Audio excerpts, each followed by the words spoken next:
हम स्टार्ट करने जा रहे हैं 11th क्लास की केमिस्ट्री का first chapter, that is mole concept. देखिए ये जो मोल कॉन्सेप्ट चैप्टर है आपका बहुत सारे एग्जाम में आपके डायरेक्टली और इनडायरेक्टली पूछते हैं आपके, ठीक है। कॉम्पिटेटिव एग्जाम में जितने भी आपके जेईई मेन हो गया, नीट में हो गया, तो डायरेक्ट और इनडायरेक्ट यहाँ से इसके क्वेश्चन आते हैं मोल कॉन्सेप्ट के। और आपको ये अदर चैप्टर में, आपको 11th में, 12th में, आपको हर जगह ये बहुत जगह आपको हेल्प करेगा मोल कॉन्सेप्ट, ठीक है।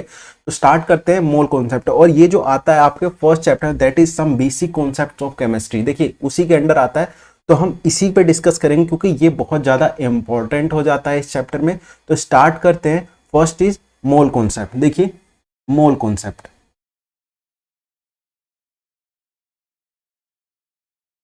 मोल कॉन्सेप्ट, ठीक है। देखिए मोल कॉन्सेप्ट पढ़ने से पहले हम कुछ बेसिक जानकारी ले लेते हैं, कुछ बेसिक। तो सबसे पहले हम ये जान लेते हैं जो एटम, एटम के बारे में सबसे पहले जिस साइंटिस्ट ने बताया था वो थे डाल्टन जी। डाल्टन जी ने ही पहली बार बताया था एटम के बारे में, ठीक है। तो उन्होंने अपनी थ्योरी दी और उन्होंने थ्योरी में क्या बताया, उन्होंने थ्योरी में देखिए उनकी theory, Dalton's atomic theory, atomic theory. और उन्होंने अपनी थ्योरी में क्या बताया, उन्होंने बताया कोई भी कंपाउंड है ना, कोई भी कंपाउंड छोटे छोटे पार्टिकल से मिलके बने हुए हैं और वो छोटा पार्टिकल क्या है आपका एटम है, ठीक है। कंपाउंड वो होते हैं कि कोई भी दो एलिमेंट या दो से ज्यादा एलिमेंट केमिकली कुछ फिक्स प्रोपोर्शन में कंबाइन हो, उसको कहते हैं कंपाउंड, ठीक है। तो डाल्टन जी ने बताया दुनिया में सारी चीजें, कोई भी कंपाउंड, कोई भी चीज छोटे छोटे एटम से मिलके बना हुआ है। तो इस पॉइंट को लिखिए, डाल्टन जी ने सबसे पहले क्या बताया, उन्होंने बताया every compound is made, every compound is made of tiny particle, मतलब छोटे छोटे particle, tiny particle called atom, atom, ठीक है। और उन्होंने क्या बताया कि ये जो एटम है, जो सबसे छोटा पार्टिकल, जो सबसे छोटा टाइनी पार्टिकल है जिससे कंपाउंड आपका बना हुआ है, एलिमेंट आपका बना हुआ है, ठीक है। तो उस एटम ही, वही एक एटम है जो आपके केमिकल रिएक्शन में हेल्प करता है, केमिकल रिएक्शन में पार्ट लेता है। कोई भी अगर केमिकल रिएक्शन हो रही है तो उसमें पार्टिसिपेट कौन कर रहा है, आपके एटम्स। तो ये किसने बताया, डाल्टन जी ने बताया, ठीक है। लिखिए इस पॉइंट को भी, atom can takes part, atom can takes part in chemical reaction, ठीक है। ये बात किसने बताई थी, डाल्टन जी ने बताई, ठीक है। उन्होंने एक और बात बताई, उन्होंने क्या बताया, उन्होंने बताया कि जितने भी एटम है ना, जितने भी एटम है उस बस आइडेंटिकल है वो सारे एटम, ठीक है, एक ही टाइप के वो एटम है, ठीक है। बट ऐसा नहीं था, बाद में और रिसर्च हुई तो हमें बाद में और पता चला कि एक ही एटम के अलग अलग टाइप हो सकते हैं। आइसोट्रोप, आइसोट्रोप के कॉन्सेप्ट में हमने ये पढ़ा था कि एक ही एटम के अलग अलग टाइप हो सकते हैं। जैसे आपका हाइड्रोजन हो गया, हाइड्रोजन के ही खुद 3 टाइप है, देखिए कौन कौन से, प्रोटियम और आपका ड्यूटेरियम और आपका ट्रिटियम, ये आपके हाइड्रोजन के ही 3 टाइप है। और आपका कार्बन का देखिए, कार्बन के भी आपका कार्बन 14 होगा, कार्बन 13 होगा, कार्बन 12 हो गया, ये आपके कार्बन के ही 3-4 टाइप है, ठीक है। तो ये किसने बताया, आपके डाल्टन जी ने बताया था कि बस उसके आइडेंटिकल एक ही होते हैं। बट ऐसा नहीं है, बाद में रिसर्च चली तो पता चला नहीं, एक नहीं होते, कई हो सकते हैं आइसोट्रोप के कॉन्सेप्ट में, ठीक है। तो इस चीज को भी लिखिए, all atoms are identical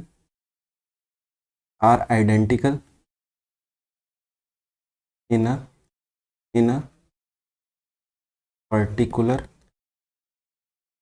particular element, ठीक है। और उन्होंने क्या बताया, उन्होंने एक बात और बताया कि atom can not be generated और डिस्ट्रॉयड, ठीक है। एटम ना ही जनरेट होते ना डिस्ट्रॉय होते। बाद में हमें और रिसर्च हुई और रिसर्च में हमें पता चला कि क्या पता चला, हमारे जो न्यूक्लियर रिएक्शन होते हैं, न्यूक्लियर रिएक्शन में जो लार्ज हैवी आपके न्यूक्लियस होते हैं वो टूट जाते हैं, किसमें, छोटे में। Large heavy nucleus broken into smaller, nucleus, ठीक है, और आपके स्मॉलर न्यूक्लियस को एसोसिएट करके हम लार्ज न्यूक्लियस बना सकते हैं। ये चीजें हमें बाद में पता चली, बट तब नहीं पता थी। डाल्टन जी ने अपनी अपनी थ्योरी में क्या बताया था वो लिखिए। डाल्टन जी ने कहा था atoms can not be generated destroy, जबकि ना तो उनका मेजर कंट्रीब्यूशन किस किस में था। उनका मेजर कंट्रीब्यूशन देखिए ये है, ठीक है, तो ये मेजर कंट्रीब्यूशन थे जो डाल्टन जी ने दिया, ठीक है। नाउ नेक्स्ट देखिए, एटम के बारे में थोड़ा और जानकारी ले लेते हैं। देखिए जैसे ये एटम है आपका, ठीक है, एटम के एटम के अंदर एटम के अंदर आपका होता है प्रोटॉन, और होता है आपका इलेक्ट्रॉन, और होता है आपका न्यूट्रॉन, ठीक है। जैसे आपका डायग्राम में दिखाऊं, ये आपका एटम है, एटम के अंदर न्यूक्लियस है, न्यूक्लियस में आपका प्रोटॉन है और आपका न्यूट्रॉन है, ठीक है। प्रोटॉन और इसके चारों तरफ क्या है आपके इलेक्ट्रॉन्स है, ठीक है, इसके चारों तरफ क्या है इलेक्ट्रॉन्स है, और इसके न्यूक्लियस में, एटम के न्यूक्लियस में क्या है आपके प्रोटॉन एंड न्यूट्रॉन है, ठीक है। ये चीज़ तो एटम के बाद डायग्राम है, ठीक है। अभी समझिए क्या क्या है, ठीक है। तो एटम में 3 प्रोटॉन, इलेक्ट्रॉन और न्यूट्रॉन, ठीक है। और प्रोटॉन पे होता है पॉजिटिव चार्ज, ठीक है। प्रोटॉन पे कौन सा चार्ज होता है इसके अंदर, प्रोटॉन पे कौन सा चार्ज होता है पॉजिटिव चार्ज, और इलेक्ट्रॉन पे होता है आपका नेगेटिव चार्ज, ठीक है। इलेक्ट्रॉन पे कैसा चार्ज होता है नेगेटिव चार्ज, और जबकि न्यूट्रॉन पे कोई चार्ज ही नहीं होता, नो चार्ज मतलब जीरो चार्ज, इसमें नो चार्ज, तो ये क्या है जीरो चार्ज इस पे। नाउ देखिए और क्या है इसकी रिप्रेजेंटेशन, प्रोटॉन को हम रिप्रेजेंट कैसे करते हैं, ठीक है, तो वो भी लिख लीजिए, representation of proton, representation of proton is, कैसे कैसे रिप्रेजेंट करते हैं हम, पी से रिप्रेजेंट करते हैं। देखिए मैंने यहाँ पी से दिखाया प्रोटॉन को, और हम H प्लस से भी इसको रिप्रेजेंट करते हैं, और 1H1 से भी इसको रिप्रेजेंट करते हैं। देखिए H प्लस से क्यों रिप्रेजेंट करते हैं, क्योंकि हाइड्रोजन ही एक ऐसा एटम है आपका जिसमें कोई न्यूट्रॉन नहीं होता। हाइड्रोजन ही एक ऐसा एलिमेंट है आपका, उस ऐसा आपका एलिमेंट है जिसमें आपका कोई भी न्यूट्रॉन नहीं होता है। अभी हम डिस्कस करेंगे इस पे कि और ज़्यादा भी जानेंगे, ठीक है। एटॉमिक मास, आपका मास नंबर, इन सब के बारे में जानेंगे तो शायद आपको अच्छे समझ में आएगा, ठीक है। अभी देखिए इलेक्ट्रॉन पे कि इलेक्ट्रॉन की रिप्रेजेंटेशन कैसे होती है, तो रिप्रेजेंटेशन ऑफ इलेक्ट्रॉन इज, कैसे कैसे डिनोट करते हैं इसको, ई से या आपका ऐसे, ठीक है।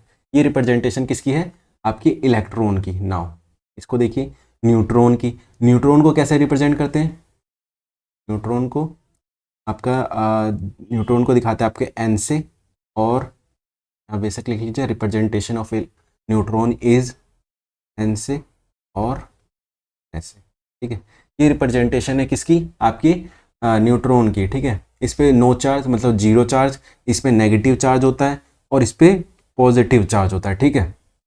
ये बात थी किसकी न्यूट्रॉन की। और देखिए ये जो न्यूक्लियस एटम है, एटम का न्यूक्लियस है, न्यूक्लियस के अंदर क्या है प्रोटॉन एंड न्यूट्रॉन है, ठीक है।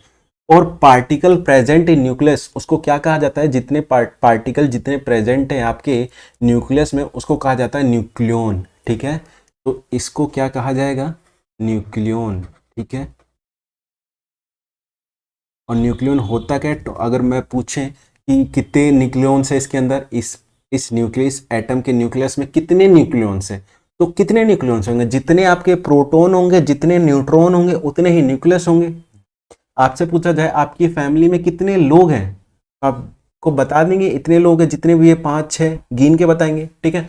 वैसे ही आपको पूछा जाए कि इस न्यूक्लियस में कितने आपके क्या है न्यूक्लियन है, अगर ये न्यूक्लियन कितने हैं तो आप कैसे बताएंगे, उसमें गिन लेंगे उसमें कितने प्रोटॉन हैं, उसमें कितने न्यूट्रॉन हैं, जितने और प्रोटॉन न्यूट्रॉन होंगे नंबर में वो आपके क्या है, न्यूक्लियन है। ठीक है, तो particle present in nucleus known as nucleon. ठीक है, तो इसमें लिखिए total number of proton plus total number of neutron. ठीक है, ये आपका क्या है, ये आपका न्यूक्लियन है। ठीक है ना, हाँ साइड में वैसे लिखना है तो लिख लीजिए particles present in nucleus known as nucleon. ठीक है, ठीक है, नेक्स्ट देखिए, अब कुछ बातें कर लेते हैं एटम के चार्जेस के बारे में, मास के बारे में। ठीक है, नाउ नेक्स्ट लिखिए fundamental fundamental fundamental particle fundamental particle of atom आपके इलेक्ट्रॉन प्रोटॉन न्यूट्रॉन होते हैं। ठीक है, नाउ अब देखिए कुछ और इनमें, जैसे हमें पता है इलेक्ट्रॉन, और क्या होते हैं आपके प्रोटॉन, और क्या होते हैं आपके न्यूट्रॉन। ठीक है, ये आपके फंडामेंटल पार्टिकल हैं इसके एटम के। नाउ देखिए टेबल,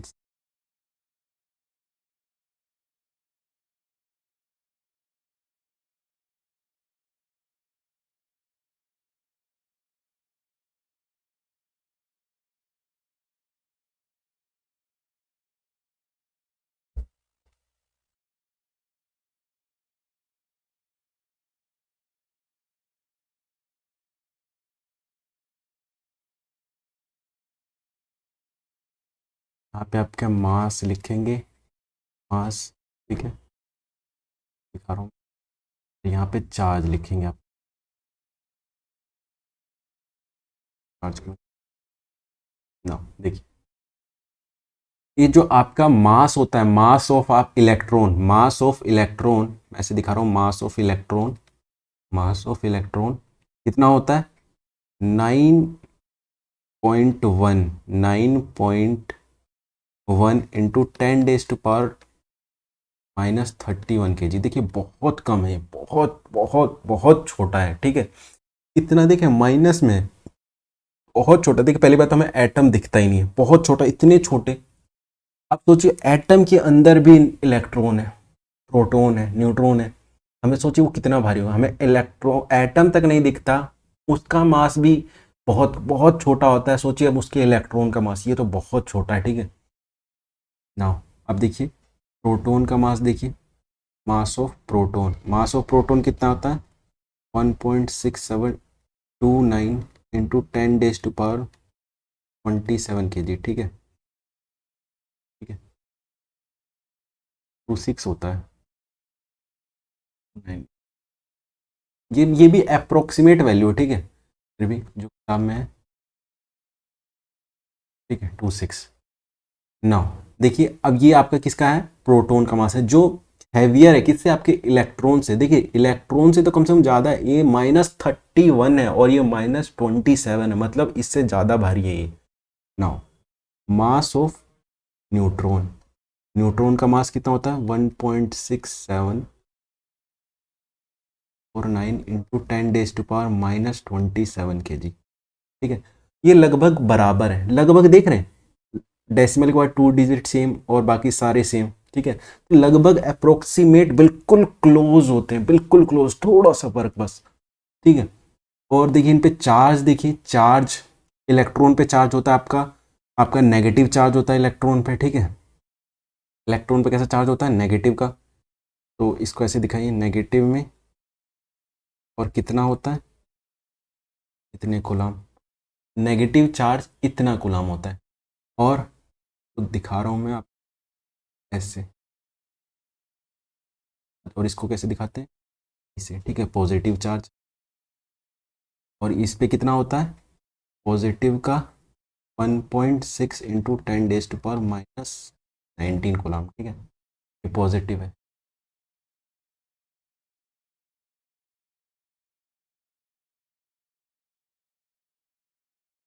1.6 पॉजिटिव में, ठीक है।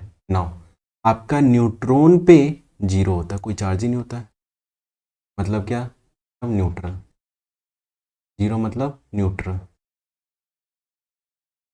न्यूट्रल, कोई चार्ज नहीं होता मतलब न्यूट्रल होता है, ठीक। ये आपका क्या था, अब इलेक्ट्रॉन प्रोटॉन न्यूट्रॉन, ठीक है। और अब देखिए आपके जो मास है, ये mass of proton, mass of neutron, mass of electron, ये जो मास ऑफ प्रोटॉन है ना, ये लगभग ही बराबर होता है किसके, मास ऑफ न्यूट्रॉन के, ठीक है। और ये दोनों किससे बड़े होते हैं, अगर दोनों कंपेयर, तो बहुत बहुत बहुत ज़्यादा बड़े हैं किससे, आपके मास ऑफ इलेक्ट्रॉन, ठीक है। ये लगभग ही बराबर होते हैं दोनों, ठीक है। और ये दोनों क्या है आपके, इससे मास ऑफ इलेक्ट्रॉन से काफ़ी ज़्यादा बड़े हैं, ठीक है।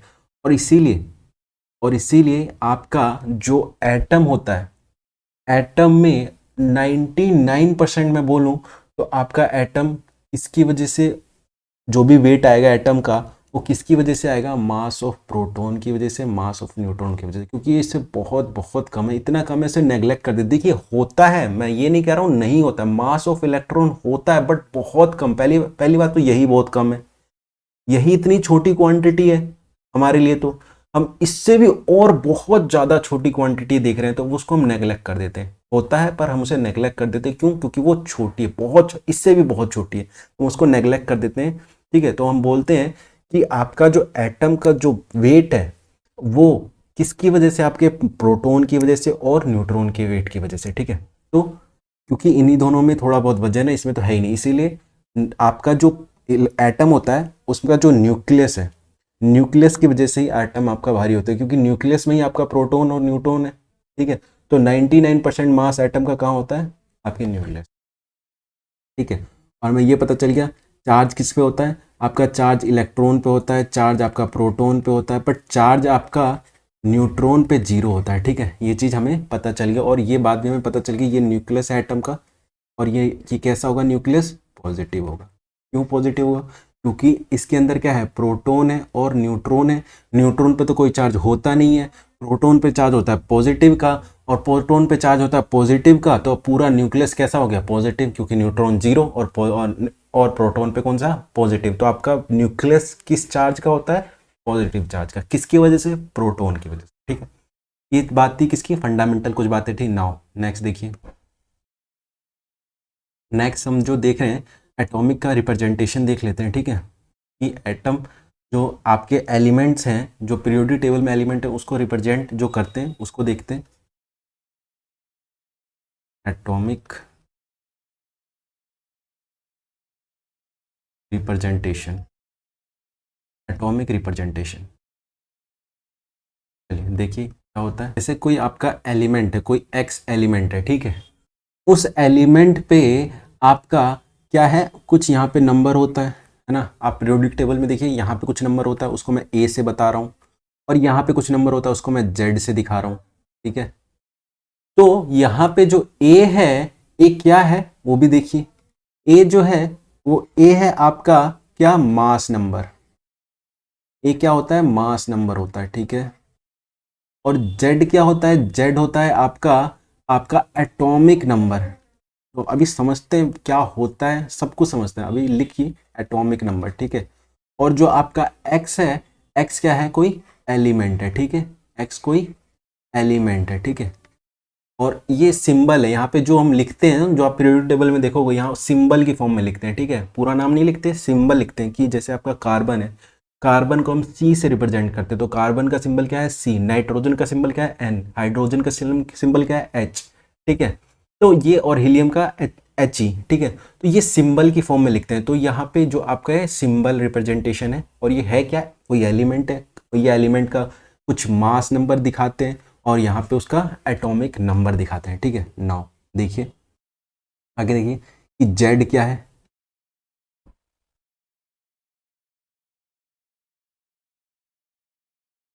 देखिए जेड क्या है आपका, number of proton, number of proton या नंबर ऑफ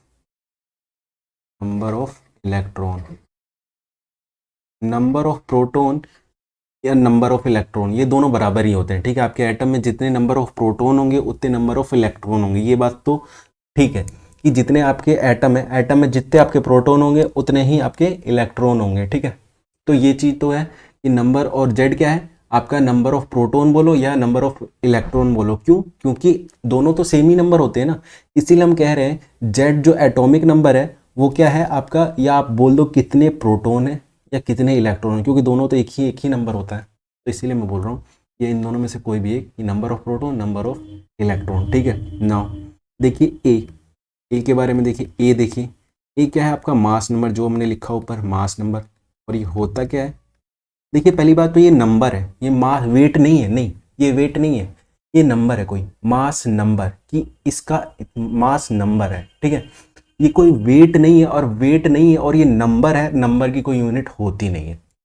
आप बताइए 1 2 3 की कोई यूनिट है, नहीं है, पर वेट, वेट मीटर, लेंथ की यूनिट क्या है, मीटर, वेट की यूनिट क्या है, मास, मास है ना, मास, केजी, ग्राम, ये सब मास की यूनिट है, बट ये नंबर की कोई यूनिट तो होती नहीं है, तो ये यूनिट लेस है, ये नंबर है। पहले बता दूं, मास से बिल्कुल कंफ्यूज नहीं हुए, मास अलग बात है, ये मास नंबर है, ठीक है। एटॉमिक मास हम पढ़ेंगे अभी थोड़ी देर में, ठीक है। ये क्या है, पर ये मास नंबर है, और नंबर है इसीलिए क्या है, यूनिट लेस है, बिल्कुल कंफ्यूज मत हो, इसीलिए मैं इस पे जोर दे रहा हूँ, ये यूनिट लेस है, ये कोई मास वेट नहीं है, ये मास नंबर है। और ये मास नंबर होता क्या वो भी देख ही लीजिए, मास नंबर क्या होता है आपका, number of proton, number of proton plus plus number of neutron, ठीक है, नंबर ऑफ न्यूट्रॉन, न्यूट्रॉन को मैं, नंबर ऑफ न्यूट्रॉन को एन से, और नंबर ऑफ प्रोटॉन को मैं किसे दिखा रहा हूँ, पी से, ठीक है। इन नंबर ऑफ न्यूट्रॉन को मैं किसे दिखा रहा हूँ, एन से दिखा रहा हूँ, और ये नंबर ऑफ प्रोटॉन को मैं किसे दिखा रहा हूँ, पी से दिखा रहा हूँ। तो मैं इन शॉर्ट बोलूँ तो आपका आपका जो मास नंबर होगा कितना होगा आपका, जितना भी आपका प्रोटॉन हो प्लस जितना आपका न्यूट्रॉन हो, इन दोनों को जोड़ दो, वो आपका क्या है, मास नंबर, ठीक है, ठीक है। और एक बात और, ए ही, मतलब देखिए, ये देखिए प्रोटॉन प्लस न्यूट्रॉन, मतलब जितने आपके प्रोटॉन है एटम में, 1 2 3 4 जितने हैं, जितने आपके प्रोटॉन हो जितने आपके न्यूट्रॉन हो, उन दोनों को जोड़ो, वो क्या है, मास नंबर है। और देखिए ये दोनों को जोड़ने पे आ रहा है मास नंबर। और अभी थोड़ी देर पहले मैंने बताया था न्यूक्लियन के बारे में, कि जितने पार्टिकल आपके एटम में है ना, न्यूक्लियस में है ना, न्यूक्लियस में जितने पार्टिकल हैं आपके प्रोटॉन न्यूट्रॉन, उनको क्या कहते हैं, न्यूक्लियन कहते हैं। मतलब इसको क्या कहते हैं, यही आपका क्या है, न्यूक्लियन है। क्योंकि देख रहे हैं total number of proton, total number of neutron, और इसी के बारे में मैंने बताया था, और यहाँ मैंने आपको दिखा दिया। तो लिखिए यहाँ, A is also called as number of nucleon,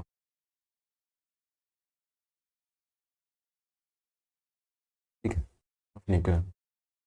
now अब एक बात देखिए, हमें हमें ए पता चल गया, पी पता चल गया, हमें पर न्यूट्रॉन का अभी तक पता नहीं चला कि न्यूट्रॉन कैसे निकाले। तो न्यूट्रॉन देखिए कैसे निकालेंगे, न्यूट्रॉन ऐसे निकालेंगे, देखिए इसी यहीं से देखिए, ये जो एन यहाँ है, एन को इस साइड रखिए और बाकी को साइड कर दीजिए, ठीक है। अब अब अब जो देखिए, ये आपका जो पी है, ये क्या है, नंबर ऑफ प्रोटॉन, और देखिए यहाँ पे देखिए नंबर ऑफ प्रोटॉन यहाँ लिखा है, ये क्या है आपका पी, ये तो है आपका पी, ठीक है। और ये क्या होता है, जेड होता है, नंबर ऑफ प्रोटॉन क्या होता है, जेड होता है, या नंबर ऑफ प्रोटॉन हो या नंबर ऑफ इलेक्ट्रॉन हो, ये क्या होता है, जेड होता है। मैं इस पी को मैं जेड बोल दूं, ए माइनस जेड का क्या आ जाएगा, न्यूट्रॉन।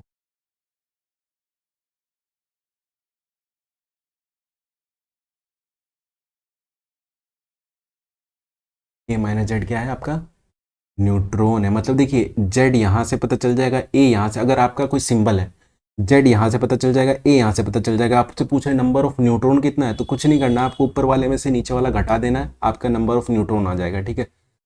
ये बहुत सिंपल है, याद कर लीजिए बेशक।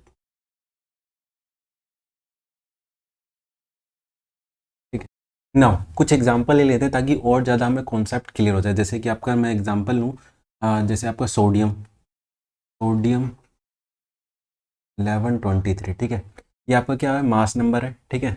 और ये आपका क्या है, एटॉमिक नंबर है, ठीक है। मास नंबर से, मास नंबर क्या होता है आपका, P प्लस एन, है ना। मास नंबर आपका क्या होता है, P प्लस एन, और यहाँ से आपका क्या आ जाएगा, प्रोटॉन और इलेक्ट्रॉन आ जाएगा, ठीक है। तो यहाँ से देख के आप बताइए, इसमें इस एग्जाम्पल में आपका प्रोटॉन कितना है, प्रोटॉन है 11, इलेक्ट्रॉन कितना है 11, कहाँ से है, यहाँ से। और P प्लस एन ये कितना है 23, 23 यहाँ से, और P कितना है यहाँ, P है 11 प्लस, यहाँ से देखा हमने P11 plus N is equal to 23, और n आ गया 23 माइनस 1 11, कितना आया, ये आपका आया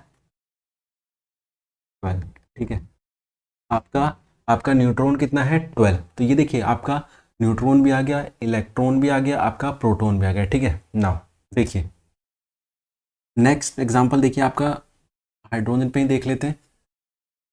हाइड्रोजन पे हाइड्रोजन के 3 टाइप होते हैं आपके, प्रोटियम, ड्यूटीरियम और आपका ट्रीटियम, ठीक है। हाइड्रोजन ही एक ऐसा एलिमेंट है जिसमें आपका आपका न्यूट्रॉन नहीं होता। वो भी कौन सा आइसोटोप में न्यूट्रॉन नहीं होता, आपके प्रोटियम में न्यूट्रॉन नहीं होता, बाकी आपके ड्यूटीरियम में और ट्रीटियम में, इनमें आपके न्यूट्रॉन होते हैं। तो करेक्ट स्टेटमेंट क्या है हाइड्रोजन के, बिल्कुल परफेक्ट स्टेटमेंट क्या है, परफेक्ट स्टेटमेंट ये है, हाइड्रोजन में एक आइसोटोप है प्रोटियम, जिसमें आपका क्या होता है, आपका न्यूट्रॉन नहीं होता है, ठीक है। हाइड्रोजन का एक आइसोटोप जिसमें आपका न्यूट्रॉन नहीं होता है, दैट इज प्रोटियम, ठीक है। नाउ इस पॉइंट को एक काम करते हैं, लिख लेते हैं वो सारा एग्जांपल। प्रोटियम, जैसे प्रोटियम, प्रोटियम, ठीक है। प्रोटियम में क्या होता है आपका 1H1, ठीक है। इसमें देखिए आपका कितने प्रोटॉन होंगे, यहाँ से प्रोटॉन आ जाएगा, यहाँ से ये आपका क्या है, प्रोटॉन कितने हैं इसमें, एक। इलेक्ट्रॉन कितने हैं, एक। यहाँ देखिए यहाँ से प्रोटॉन और इलेक्ट्रॉन आ गए, ये क्या है आपका, ये N प्लस, ये क्या है आपका, ये आपका P प्लस N है, ये क्या होता है, A होता है, ठीक है। और ये A कितना है, एक है, ठीक है। और P कितना है 1, ये P plus N equal to 1। और ये P कितना है, P कितना है 1 प्लस एन, और एन के आगे। तो देखिए इसमें n कितना है 0, ठीक है। हमें ये समझ में आ गया कि हाइड्रोजन में, प्रोटियम में क्या होता है, आपका न्यूट्रॉन 0 होता है। एक एग्जांपल और लेता हूँ ताकि और ज़्यादा आपको समझ, हाइड्रोजन का सेकेंड आइसोटोप लेता हूँ, सेकेंड आइसोटोप एग्जांपल लेता हूँ आपका ड्यूटीरियम, ड्यूटीरियम, ड्यूटीरियम। देखिए इसमें क्या होता है आपका, आपका 1H2, ठीक है। जिसमें आपका देखिए प्रोटॉन कितना है, प्रोटॉन है एक, आपका इलेक्ट्रॉन है एक, और आपका ये क्या है आपका, ये है P प्लस एन, ये कितना है 2, और ये क्या है, मास नंबर है। एक्चुअली में ये मास नंबर ही तो है, ये मास नंबर ही तो है। मास नंबर क्या होता है, proton, number of proton plus number of neutron is equal to mass number, जो भी हमने देखा ए, इसको कहते हैं ए, ये ए ही तो है। और प्रोटॉन कितना अभी हमने देखा, प्रोटॉन है एक plus N is equal to 2, तो एन कितना आ गया 1, ठीक है। तो एन आ गया 1, ठीक है। इसका मतलब ये है कि हाइड्रोजन के सेकंड और दूसरा आइसोटोप दैट इज ड्यूटेरियम, जिसमें आपका न्यूट्रॉन कितना होता है, एक होता है, ठीक है। और बचेगा वो भी कर ही लेते हैं। थर्ड वन इज आपका ट्रीटियम, और ये ट्रीटियम जो होता है ना आपका, ये रेडियो एक्टिव होता है।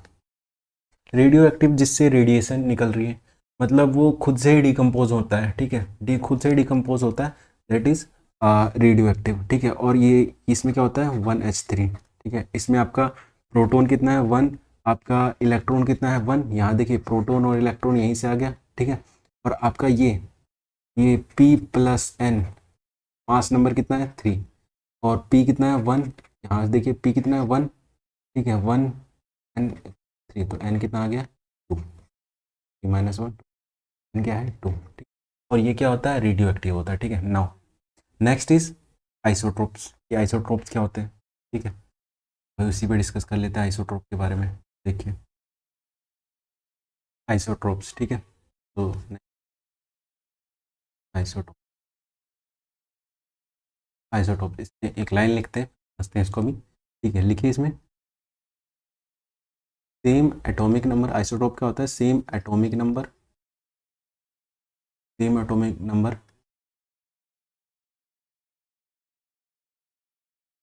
नंबर को किससे रिप्रेजेंट, जेड से, but different different mass number उनका अलग होता है, मास नंबर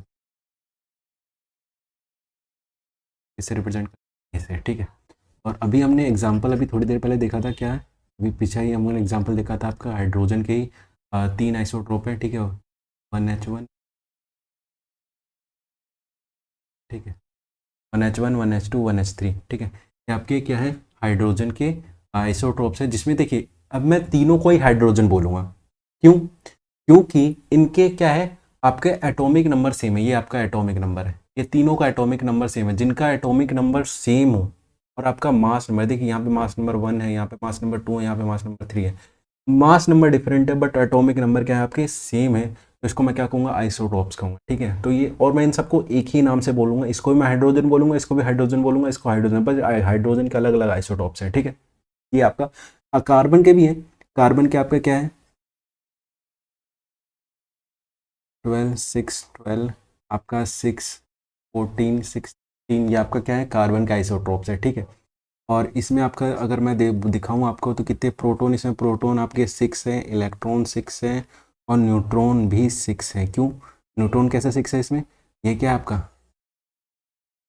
आपका proton plus neutron, proton plus neutron, जो कितना दे रखा है, 12 है ना, और प्रोटॉन तो हमें नीचे से पता चली गया कितना है, प्रोटॉन है 6, यहाँ से न्यूट्रॉन निकाल लीजिए, 12 माइनस ये प्रोटॉन उधर 6 उधर भेज दीजिए, या 6, तो ये आपका न्यूट्रॉन भी यहाँ से आ गया है, देखिए, और इसमें भी आप निकाल सकते हो, इसमें देखिए P6 है, E6 है, और आपका न्यूट्रॉन, सॉरी न्यूट्रॉन क्या ना 8 है, मतलब 14, डायरेक्ट आप निकालिए, देखिए टेंशन बिल्कुल मैं डायरेक्ट निकालिए, 14 - 6, ठीक है, 12 - 6, देखिए मैं आपको करके दिखा रहा हूँ, क्योंकि अभी आप नए हो, ठीक है, आपको मतलब दिक्कत होगी, पर आप धीरे धीरे और ज़्यादा जितना जितना जितना आप सीख जाओगे, प्रैक्टिस में आ जाएगा, आपको चीज़ें समझ में आने लग जाएगी, वैसे आप डायरेक्ट निकालिए, ठीक है, मैं बस इसलिए दिखा रहा हूँ फॉर्मूला याद हो जाए, बस कुछ नहीं है, आपको कुछ समझ नहीं आ रहा तो डायरेक्ट कीजिए, 14 माइनस ये कर दीजिए, आपका न्यूट्रॉन आ जाएगा, ठीक है।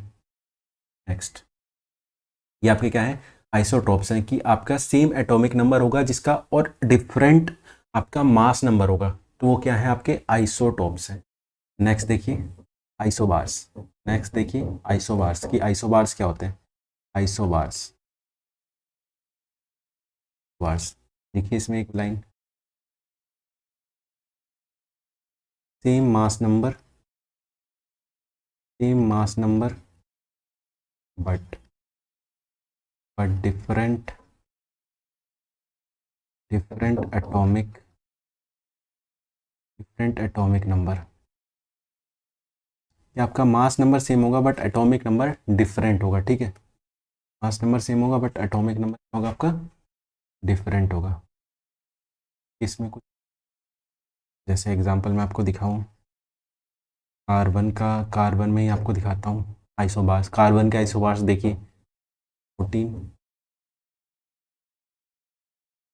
कार्बन के पहला कार्बन जो आपका है, और आपको नाइट्रोजन का आइसोबार्स देखिए, नाइट्रोजन का आइसोबार्स, ये नाइट्रोजन का आइसोबार ये है, ठीक, देखिए इनके डिफरेंट डिफरेंट क्या है, एटॉमिक नंबर है, देख रहे, इसका एटॉमिक नंबर 6 है, इसका एटॉमिक नंबर 7 है, बट इनका मास नंबर सेम है, 14 है, इसका भी 14 है, ये आइसोबार्स है, ठीक है, ठीक है, ये नाइट्रोजन है, और ये आपका कार्बन है।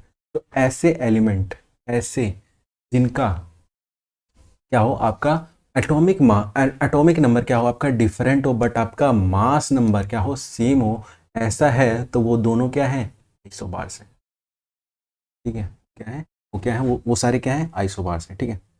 नेक्स्ट देखिए, आइसो इलेक्ट्रॉनिक, आइसो इलेक्ट्रॉनिक, ट्रॉनिक, लिखिए इसमें कुछ लाइन,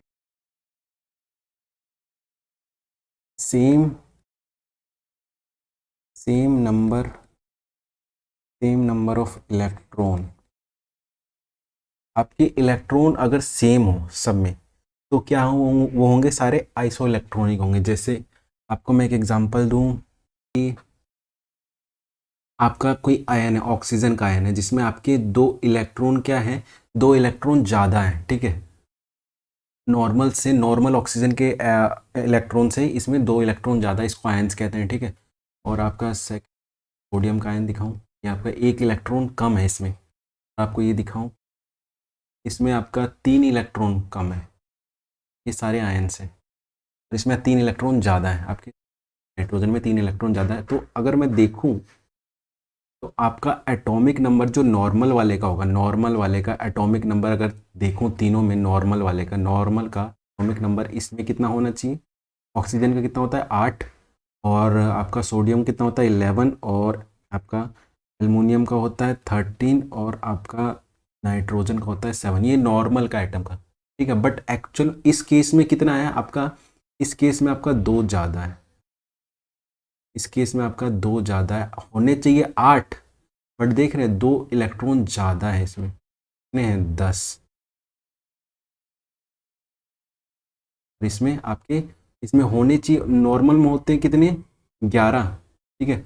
बट इसमें कितने हैं? इसमें आपके एक कम है, ठीक है, एक कम है। इसमें कितने हैं? 10। तो देखिए इसमें नॉर्मल में कितने होते हैं? 13। बट इसमें है कितने? इसमें 3 कम है, तो इसमें कितने हैं? 10। और देखिए नॉर्मल में होते हैं 7 इलेक्ट्रॉन, बट इसमें कितने कम है? इसमें है, सॉरी, इसमें कितने ज़्यादा है? इसमें 3 ज़्यादा है। तो देख रहे हैं तीनों में, इसमें मतलब इस आयन में, इसमें, इसमें, में, तीनों चारों में, इस एग्जांपल में चारों में क्या है? सबके पास कितने इलेक्ट्रॉन है? 10 इलेक्ट्रॉन्स है। और इन सबको मैं क्या कहूँगा? आइसो इलेक्ट्रॉन, ठीक है। क्या है? आइसो मतलब सेम नंबर ऑफ इलेक्ट्रॉन है इनके पास, ठीक है। तो 10 वाले कितने हैं? 10 वाले आइसो इलेक्ट्रॉनिक कितने हैं? जैसे आपका ये, ठीक है, चारों इस एग्जाम्पल में, ठीक है। और एक चीज़ और आपको सिखाई दूँ, समझाई दूँ, देखिए ऐसे समझ, देखिए आपका कोई भी, मान लो सोडियम है ये, ठीक है, सोडियम नॉर्मल सोडियम है, ठीक है। और इसमें से मैंने क्या किया? एक आपका इलेक्ट्रॉन निकाल लिया, सोडियम एटम से एक इलेक्ट्रॉन निकाल लिया, एक इलेक्ट्रॉन निकाल लिया तो एक कम हो गया, मतलब निकाल लिया। वापस जोड़ूंगा दोनों को तो ये तब जाके नॉर्मल बनेगा, नहीं तो ये एक कम सोडियम, इसका मतलब है एक कम इलेक्ट्रॉन, ठीक है। अब देखिए एक कम इलेक्ट्रॉन में इसमें कितने प्रोटॉन होंगे? इसमें प्रोटॉन होंगे 11। या पहले इसमें देख लीजिए, ये नॉर्मल एटम है, ठीक है। इसमें आपके कितने प्रोटॉन है? इसमें प्रोटॉन है आपके 11। इसमें आपके इलेक्ट्रॉन है आपके 11। और आपके न्यूट्रॉन है कितने? 12, जो भी हमने पहले इसका एग्जांपल सबसे पहले कवर किया था, ठीक है। नाउ इसमें जिसमें एक इलेक्ट्रॉन कम है, तो इसमें देखिए आपके प्रोटॉन कितने होंगे? प्रोटॉन होंगे 11, बट इलेक्ट्रॉन होंगे 10, क्योंकि एक इलेक्ट्रॉन कम है इसमें। और आपके ये न्यूट्रॉन कितने होंगे? 12, ठीक है। इसमें इलेक्ट्रॉन कितने हैं? 10, क्योंकि हमने इसमें से एक इलेक्ट्रॉन निकाल लिया है। तो ये कुछ ऐसी कहानी है किसकी? आयंस की। और इसको क्या कहते हैं? आइसो इलेक्ट्रॉनिक, जिसके आपके इलेक्ट्रॉन क्या हो? सेम हो, same number of, same number of electron, उसको क्या कहेंगे? आइसो इलेक्ट्रॉनिक कहेंगे। नाउ नेक्स्ट देखिए आइसोटोन, आइसोटोन,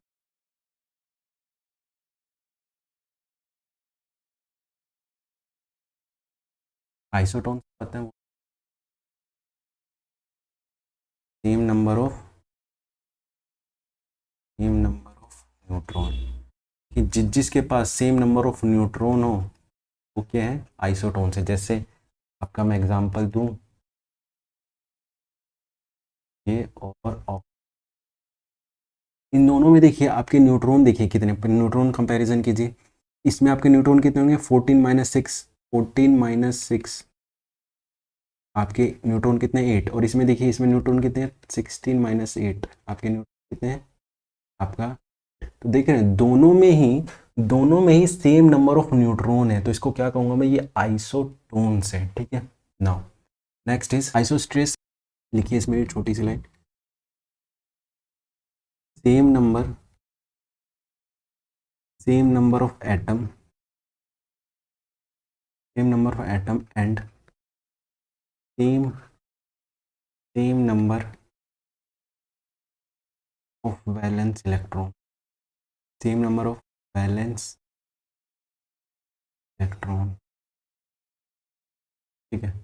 वैलेंस इलेक्ट्रॉन क्या होते हैं, आउटर मोस्ट सेल में जो इलेक्ट्रॉन्स होते हैं उनको वैलेंस इलेक्ट्रॉन कहते हैं, ठीक है। Outer most